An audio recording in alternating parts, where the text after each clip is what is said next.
Start off by arranging your colours in the order that you want to use them.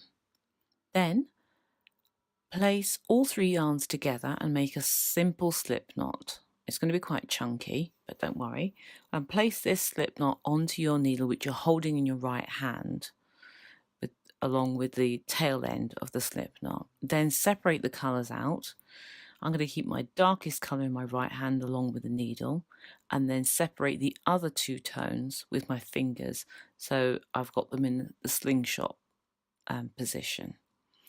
So once I've turned my hand out, the light colour's on my thumb, the mid colour is on my index finger, and the darkest colour is in my right hand. Now insert the tip of the needle into the loop on your thumb and then swing it round to collect the yarn on your index finger, and that creates your first stitch. What you need to do now is just rotate the colours around clockwise. So if you drop the colour that's in your right hand and then collect the colour that was on your index finger, put that in your right hand and then swing the other colours round. So now the dark colour should be on your thumb, the light colour on your index finger, and the mid-tone in your right hand. And now we're going to just do the same action again. So put the needle into the loop on your thumb, over the top of the yarn that's on your index finger, collect it, and you've created another loop. Just get those ends out of the way. So again, for the next colour, we need to change the colours around again. So rotate them. The lightest colour goes into your right hand, the darkest to the back, and the mid-tone is now on my thumb here. And once again, the needle goes into the loop on the thumb and collects the loop that's on the index finger to create the last of those 3 stitches. So now we've got a series of 3.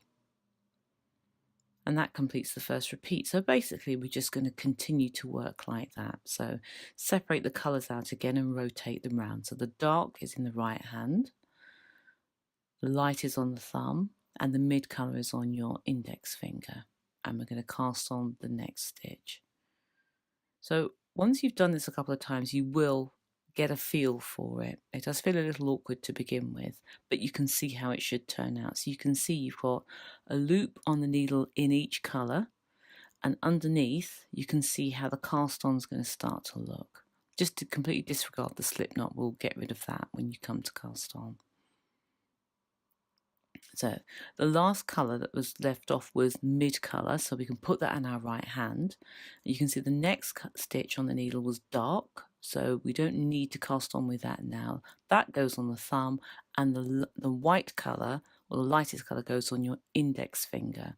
And you can see that keeps the sequence of colours correct.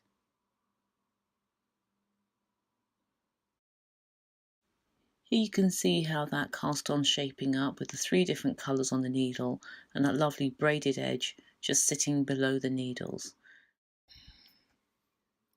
Remember when using this method of cast on that the slip knot that you made out of all 3 yarns held together doesn't actually count as a stitch. So when you come to it at the end of your first row of actual knitting, just slip it off the needle and carry on as normal.